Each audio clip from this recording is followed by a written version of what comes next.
For his last time as governor, Doug Burgum presented his strategic budget guidelines, this time for the 2025 through 2027 biennium, when he'll no longer be governor.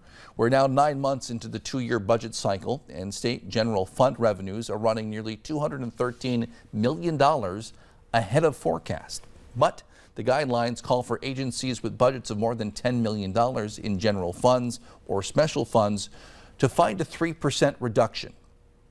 I'm happy that we're able to stand here today and say our budget, our balances in our reserve funds have never been higher, but that still doesn't mean that with the dollars that are available in terms of the cash that we can spend in each biennium, that we don't have to be continually thinking about how do we do our jobs more efficiently.